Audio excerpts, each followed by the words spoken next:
Thank you, Ceann Comhairle. President Juncker, on behalf of the Fianna Fáils party and on my own behalf, I am very pleased to join with the Ceann Comhairle and the Taoiseach in welcoming you to the Oireachtas and to thank you for your openness to holding this dialogue with us. We remember many years of cooperation with you, both in the European Council and in ECOFIN. And while we were not always maybe on the same side of specific issues, we never doubted your commitment to the fundamental European ideal of shared progress.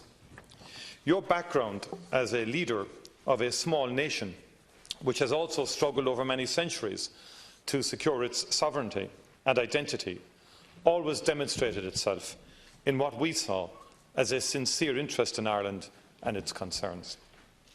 Your visit to the Oireachtas comes at a critical moment for the world in general and for the European Union in particular.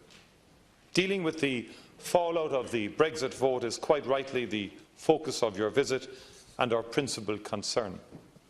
However, it would be wrong for Brexit to exclude discussion of other issues fundamental to the future of the European Union and Ireland's position within it.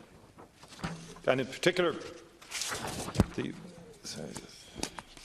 as a starting point, we believe that it's important for you to understand that Ireland's commitment to Europe is not a selfish or opportunistic one. It is fundamental to who we are.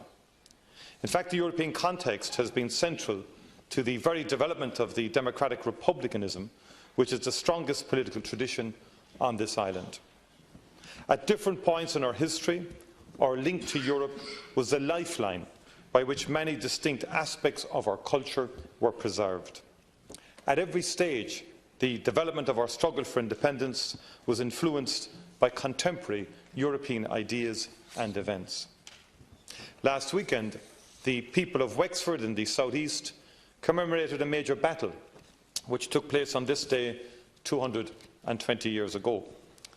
The Irish rebels of 1798 took to the field in what was the only major popular uprising in Europe in favour of the ideals of the French Revolution. It was the Tree of Liberty which inspired them, not a narrow vision of a defensive nation. This European context to our political and cultural revival continued to be a vibrant factor long after that.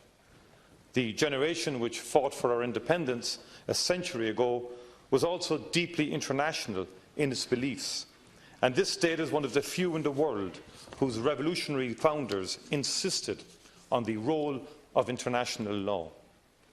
Our Constitution, adopted by popular referendum in 1937, says that this is a country which believes in cooperation with others and respects the fact that international agreements can limit national action. The father of our involvement in European integration, former Taoiseach Sean Lemass, first talked about the need for a formal economic and political cooperation in Europe as a young man, as he sat in prison for his revolutionary activities. So Ireland's commitment to the founding principles of what is now the European Union goes back much further than 45 years, and I can assure you that it is as strong today as it has ever been. And this is why my party believes that the reform and development of the European Union should be a defining priority. The Union is threatened by many forces. All of these are determined to try to damage an organisation they see as standing in the way of their profoundly anti-democratic, extreme and populist agendas. And in the face of this, the Union has critical weaknesses which must be addressed. We strongly support proposals to complete the banking union, an essential protection against the recurrence of the financial crisis. We also believe that the Union must have a substantial financial backstop to help regions and countries in difficulty. There is no other way of preventing new sovereign debt crises from emerging. In relation to the Union's budget, the current budget is simply too small to fulfil more than a few of the responsibilities placed on the Union. We welcome the proposals for an expanded budget, more focused on sustainable economic development. However, we would caution you that attempts to fund this by undermining existing successful programmes is not acceptable. it must also be said that the Union cannot expect countries to lose all of their remaining fiscal and economic levers in the name of harmonisation. I know that you have personally set out an ambitious programme of reform and development, and we wish you well with this.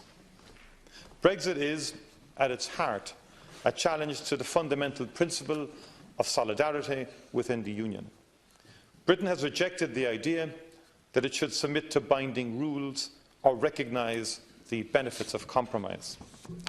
In the negotiations, the Union must continue to protect the interests of members who will be worst hit by the British decision, and it must maintain the principle that there has to be a sustainable prosperity for all members. The negotiating guidelines agreed last year and those matters which have been agreed so far represent a robust and reasonable approach by the Union. We would like to acknowledge the lengths to which Michel Barnier's team has gone to protect Ireland's interests from the earliest discussions onwards. And this includes an accessibility and a transparency which has meant that for opposition parties here, a key source of information on the negotiations has indeed been the Commission, and we also thank Commissioner Hogan for his cooperation and assistance in that regard. It's important for you to understand that there is a considerable and growing unease about the failure to move from generalities to concrete and final agreements in the negotiations. There comes a point where we will have to stop shaking our heads at the undoubted incompetence and incoherence of London's position. The exotic edges of the Tory party have long since stopped being amusing, no matter how absurd their cast of characters is. The simple fact today is that London may actually never come up with a credible proposal. The core contradictions in December's text remains unaddressed.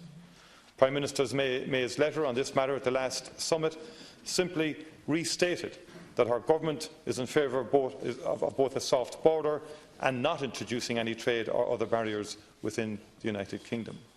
This position is indistinguishable from her government's stated position for the last 18 months. We are extremely concerned with how negotiations in the Irish text have now been linked with the overall withdrawal treaty text and its provisions for final status negotiations. An outcome where there is ongoing regulatory alignment north and south, and where Northern Ireland has effective access to both the customs union and single market, is one which we fully support. The current proposal for a deep free trade agreement actually represents the second worst scenario in the economic review commissioned by our government, with certain agri-food sectors and the services sector as a whole being particularly badly hit. This review suggests a permanent loss of €2,500 per person, a level on par with the hit to the British economy. So therefore the need to help our businesses to diversify in terms of both products and markets is more urgent than ever. We have no doubt that the Commission will need to come forward with proposals for support programmes for the worst-hit regions and industries, and that a temporary and targeted exemption from state aid rules will be required. Mr. President, in the short time available, I have tried to give you some background to how we are approaching both limiting the damage of Brexit and, more importantly, supporting a European Union which is more dynamic and effective. Let me assure you that you can safely ignore the reports that there is any question about the stability of the core Irish political consensus and mandate on Brexit. These reports stem from short-term political manoeuvring and have no substance to them. At this critical moment in Irish history, Ireland stands with Europe in a spirit of determination, cooperation and solidarity.